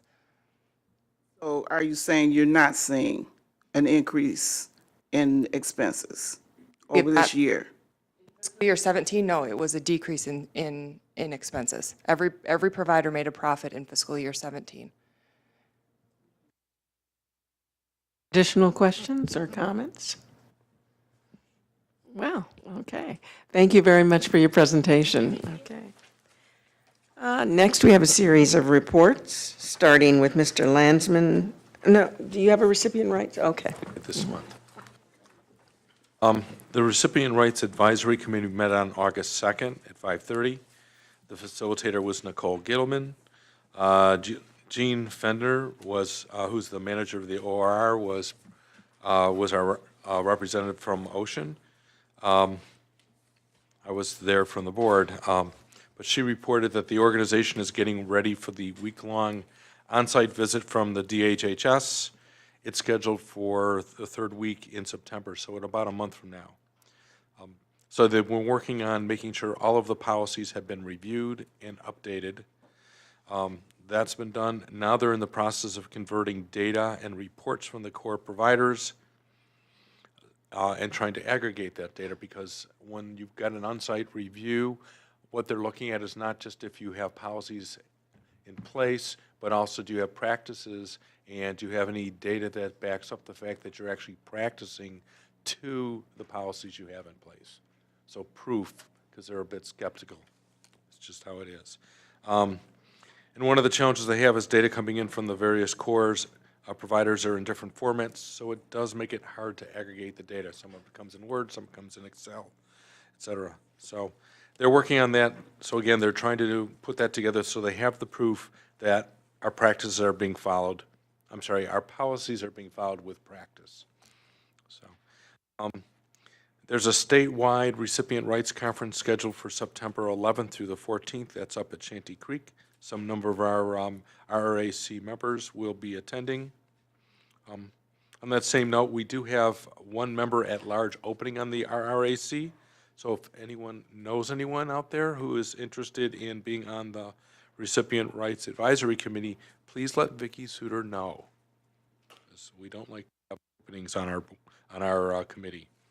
From a site review perspective, through the end of July, or 9 months, 326 of the 373 sites have had their annual visits, so that's roughly 87%. We are definitely on track to visit all of them by the end of the fiscal year. Malachim Huda presented on the topic of voting and offered or talked about the program that OCHN has on voting and voter registration. So this is just before the primary, and we were asking who on the RIC was registered to vote and who had already voted or who planned to vote. So we just took a straw vote like that. It wasn't anything official, but everyone who's a member of the RIC was registered to vote. And almost every one of them had already voted. A few of them didn't know how to do an absentee ballot, but they were planning to go to their poll to vote that on the following Tuesday. So it's sort of cool, and they're all planning to vote in the election. So a very, a very active group, if you will. So from an appeals committee perspective, Paulette Howe was not in attendance, and so there were no updates on any of the open appeals. The next Recipient Rights Advisory Committee will be held on Thursday, September 6th at 5:30. That's my report. Thank you, Mr. Landsman. Are there any questions for him? Next, we have Ms. Schulman and the Consumer Advisory Committee. I actually have two reports. One is from our meeting on July 18th, and the other one is from our meeting on August 15th. But before I give that, I wish that I could put my meetings, when I do my reports, to music, because I want to express the excitement that happens at these meetings. And now Melchiah Newman, as a representative, attends all of these meetings. They are so dynamic.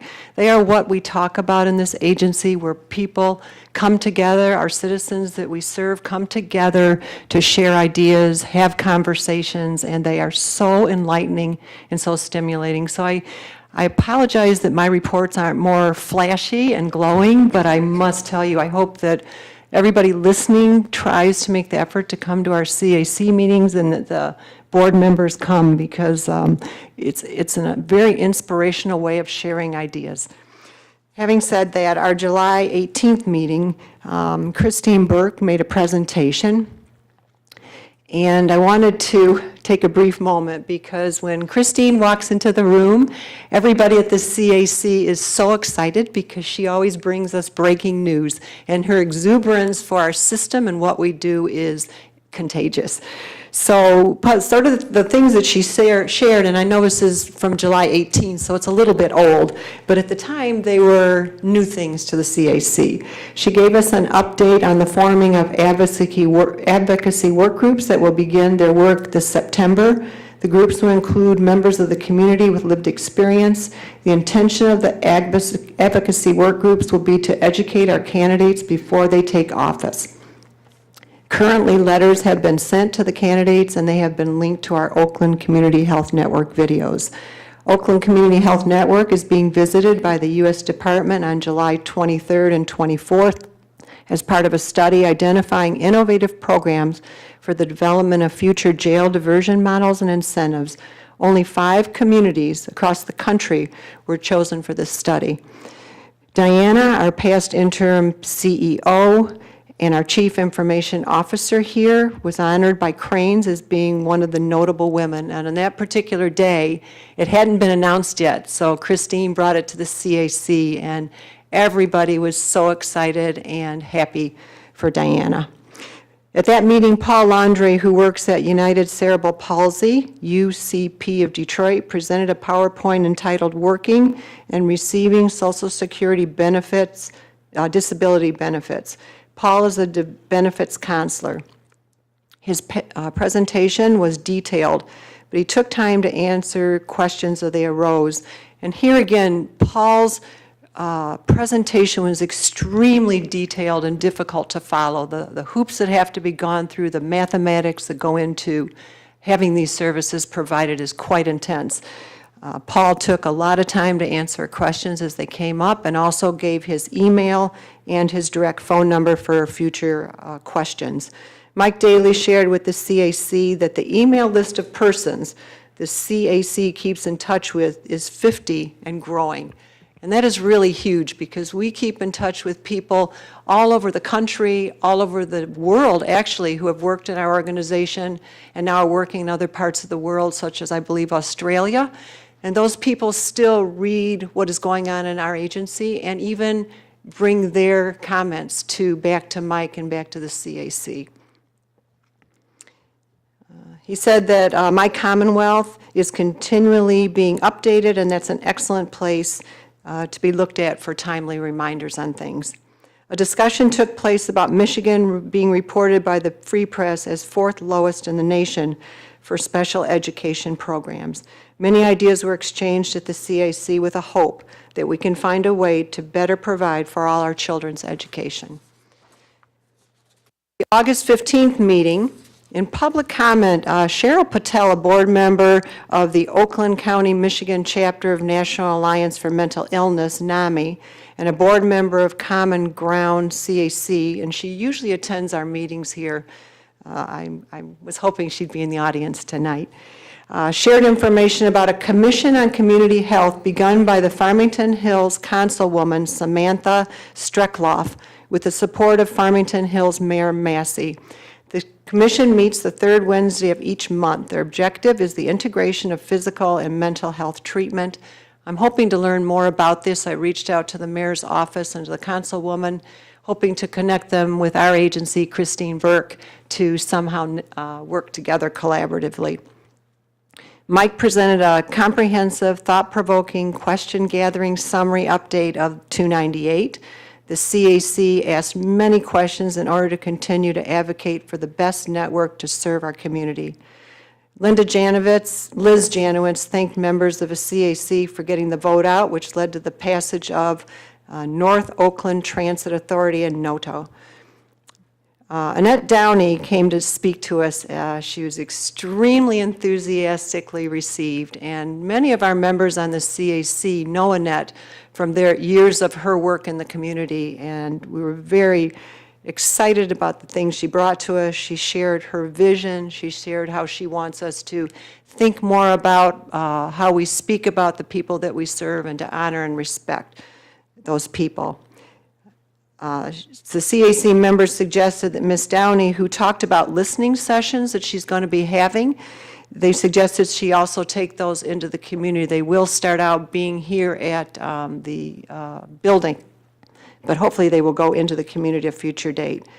The CAC returned and mirrored Ms. Downing's enthusiasm. The CAC asked that PCP training be implemented for all staff and persons served, as we sometimes get away from the PCP, the real understanding of the program and making sure that it is used by the people that are serving our people that are being served in the community.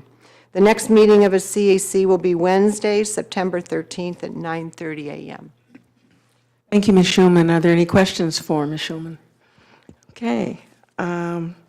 Oversight Policy Board, Dr. Klotz. It's nice to see you again.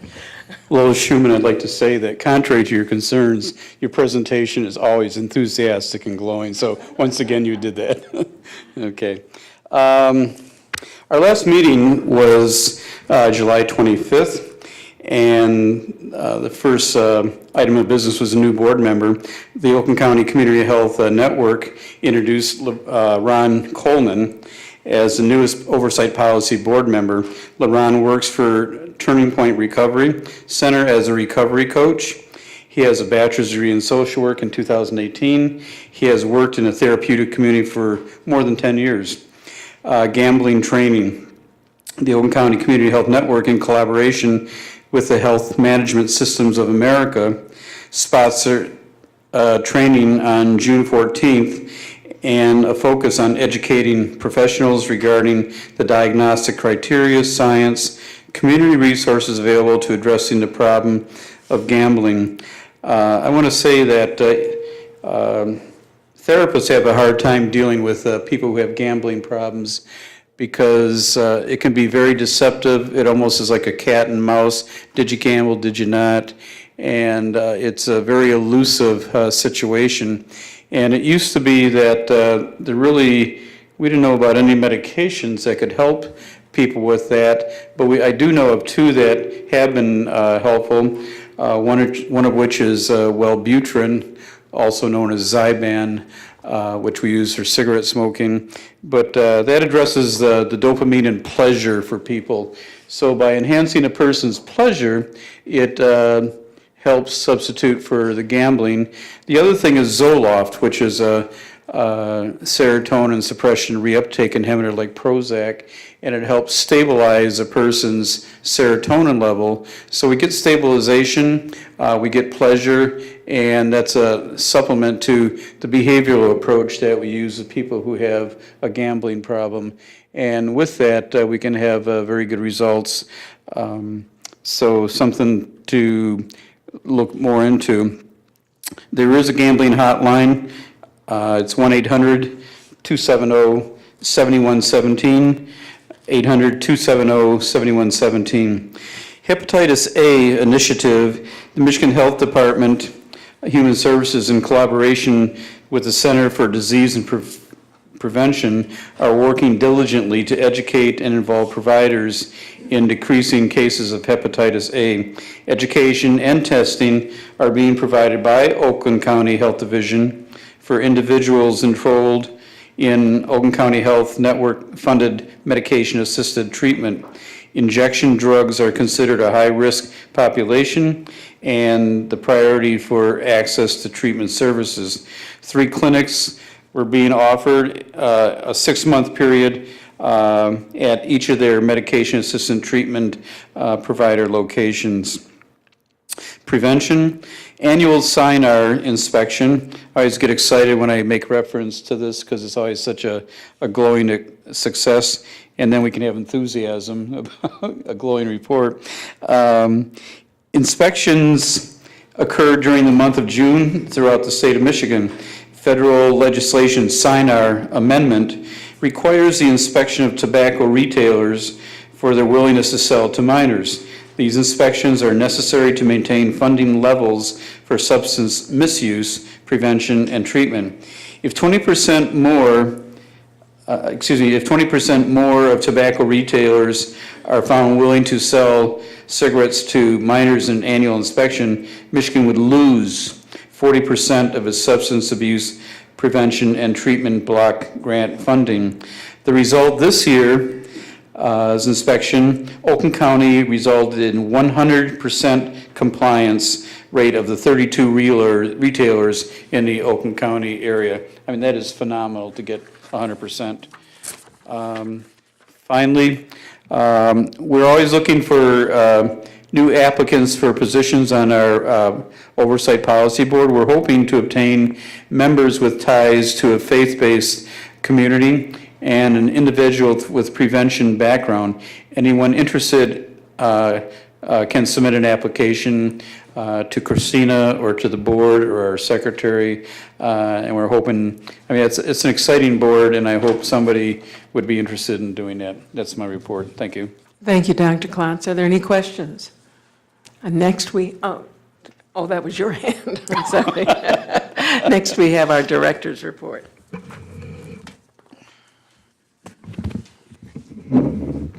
Hi, everyone, and good evening. Before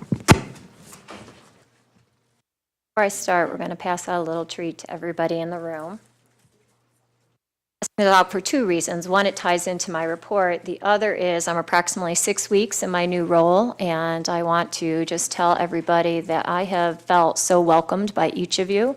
I'm so very proud to be in this position, so it's a small thank you. I wish I could say I baked them myself, but anyone who knows me personally is probably very glad I didn't bake them and I had them made for you.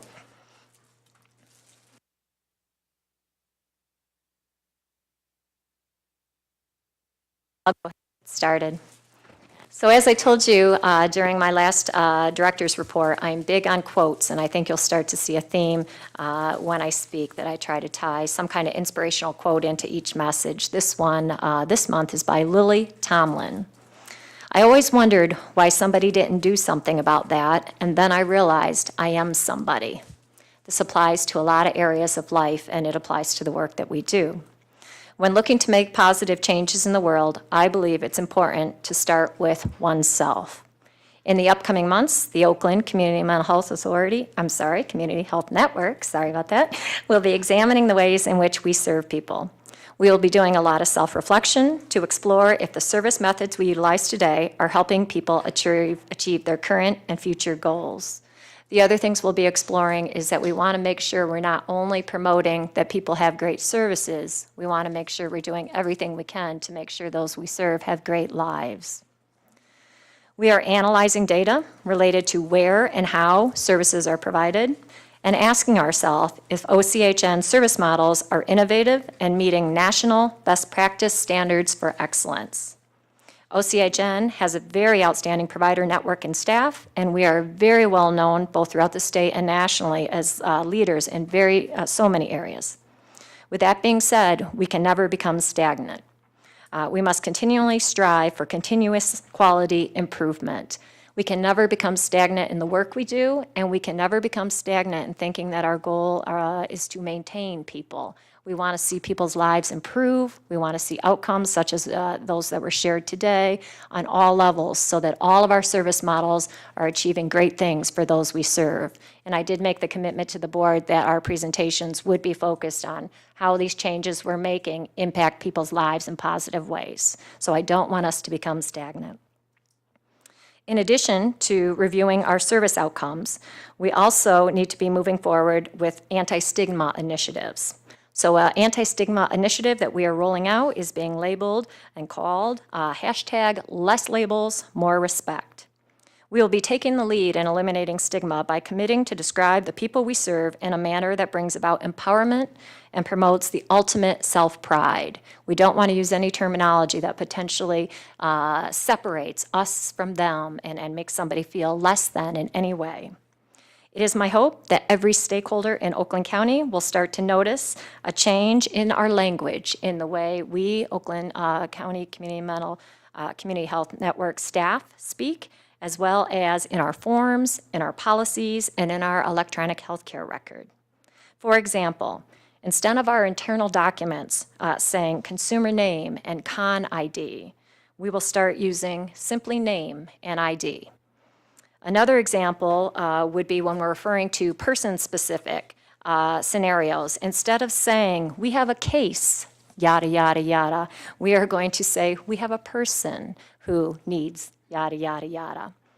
I'm confident that we can stop referring to people as cases, and we can replace words such as client and consumer with more everyday terms that are uplifting to people and embrace the fact that those we serve are members of society and equal to us in every way. We want to use terms individual, person, those we serve, things that are more common and everyday and don't bring about stigma. So my call to action. Some of you may feel that words are only words and may question how these language changes will have a meaningful impact. I am maybe a dreamer. Some people say rose-colored glasses. I've had lots of labels put on me, but I'm a believer in the power behind the words we choose to use. And I truly feel that we should do whatever we can to always lift individuals up, the people we serve, give them pride and self-esteem, and show them the utmost dignity and respect in any way we can. Respectful language is essential to both humanize and empower those that we serve. If we want members of our communities in which we live to be welcoming and view the people we serve as both valued citizens and valuable citizens, with the same expectation for a good quality of life as everybody else in society. We don't want it to be that if you happen to have a disability of any sort, your life quality is thought to be okay to be less than the rest of us. If we want that same quality of life to be viewed from everyone in society, we need to be good role models, and we need to stop using unnecessary labels. And thus, I am suggesting and promoting that we start with ourselves. So we're trying to raise awareness. The cookies are just one small step throughout our building and in our meetings. We're going to be talking about this a lot. We're developing posters and flyers. You'll see it in our promotions. And I hope you guys will see the difference. Over time, it is my hope that each of you will choose to join us in this less labels, more respect system effort change. Although I would love to see all these changes made tomorrow, I'm one of these people who has a sense of urgency and let's just stop. I know it's hard. As a matter of fact, I was speaking with a fellow coworker today and I referred to the term case and I couldn't believe I said it because I've been working on people first language for decades.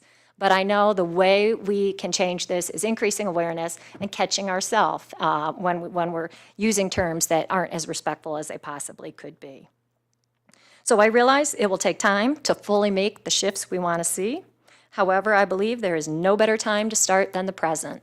So we are trying to catch when we speak and catch each other and doing it in a very proactive way. And I've also given direction to our leadership staff as policies come up for renewal, as we're making changes to the electronic healthcare record, let's go ahead and remove client, consumer in these terms. So it won't be immediate as I would like, but over the next year, I'm certainly hoping we'll be able to replace these words. No matter where we sit or what role we have in our Oakland County community, we must always remember that we are all somebody. And I know together we can make a difference. I hope you'll join me in this effort. Thank you. Thank you, Ms. Downey. Important words, and hopefully we can live by them. Next, we have other business. I just wanted to remind the board of a few things. We have a study session this Thursday at 5 o'clock, which is to review the proposed changes to our bylaws and policies, and hopefully we can finalize them. I do not have any topics at the present time for the study session in September or October. So if you have ideas, please forward them to me or Victoria or Annette so that we can put them on the agenda. And finally, I want to emphasize that our November study session is very important. Bob Sheehan and Alan Bolter will be here.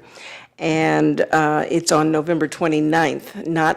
It is not on Thanksgiving, November 22nd, as was originally on our calendar. So that takes care of that. And next, we have our second opportunity for public comment. Would anyone like to make public comment?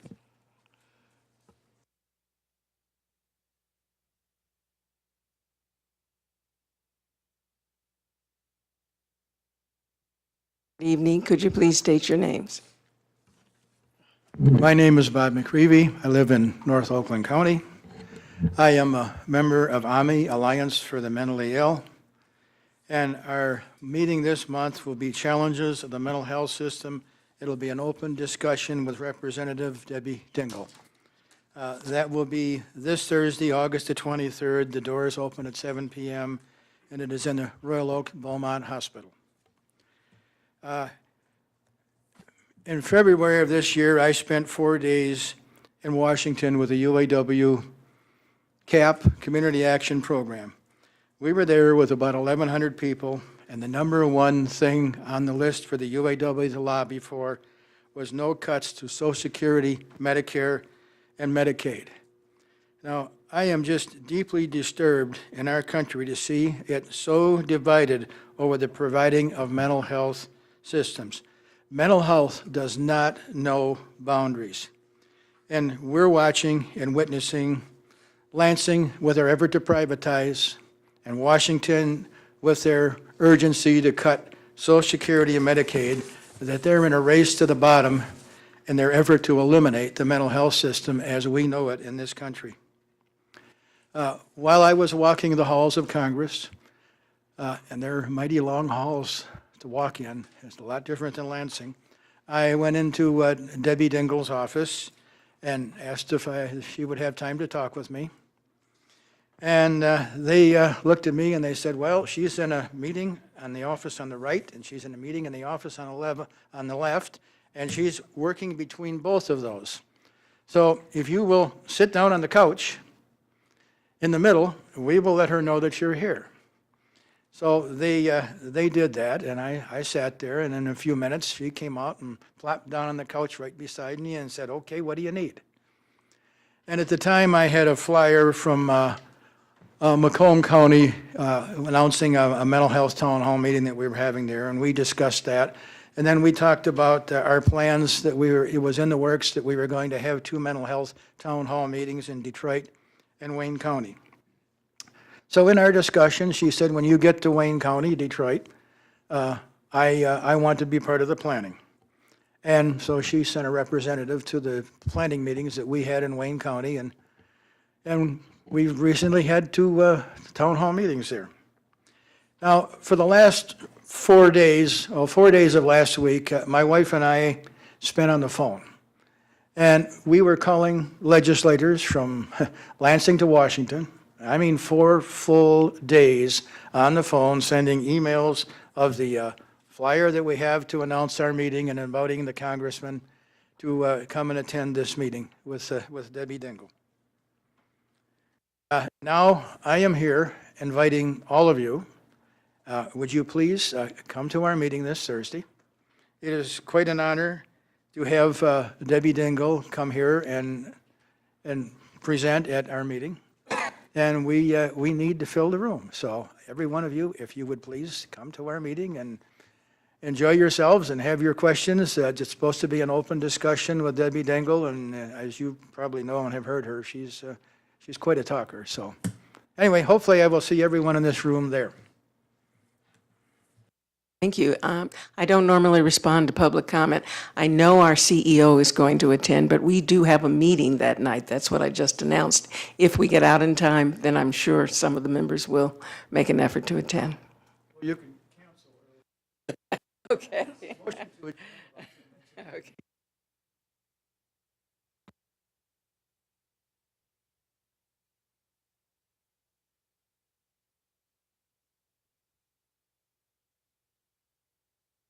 Thank you very much. Would anyone else like to make public comment at this time? Okay. Next, do you have any other comments? I have one announcement and one reminder. This first announcement, I hope people will find is good news. I just heard that as of yesterday, we have our first tenant who has signed the lease in the building. It is New Horizons, which is one of our employment providers. And although I wasn't at the lease signing meeting, I'm told they don't need build out for the space they're looking to rent. So I believe they'll be moving in quite quickly. But that's very good news. And we'll continue to keep you updated as we have further tenants signing. The other reminder, I just wanted to let people know, I know I've been communicating with you about the administrative dollars that are currently paid to core providers. And as we have been bringing contracts in-house, some of the functions that used to sit with the core providers, they were delegated PIHP functions sitting with core providers, things like credentialing, contracting, auditing, claims processing, encounter data, payments, things like that, will be done here. The reason we made those changes is listening to state concerns about consistency, eliminating layers, avoiding duplication, increasing efficiencies, things like that. So I think we all know why we're doing it. We've been talking about it for a couple years. It's not like it's a surprise to anyone. But nonetheless, I know it's going to be very hard for a lot of people. So I'm just reminding you that dialogue has started. There are meetings scheduled with each of the core providers through the end of this month, and letters will be going out this week about the admin percentage reductions at the provider level for those functions coming in-house. So just a reminder that that's coming up and the basis behind it. Thank you. May I have any board comments at this time? Well, everybody's silent tonight. In that case, this meeting is adjourned. Thank you.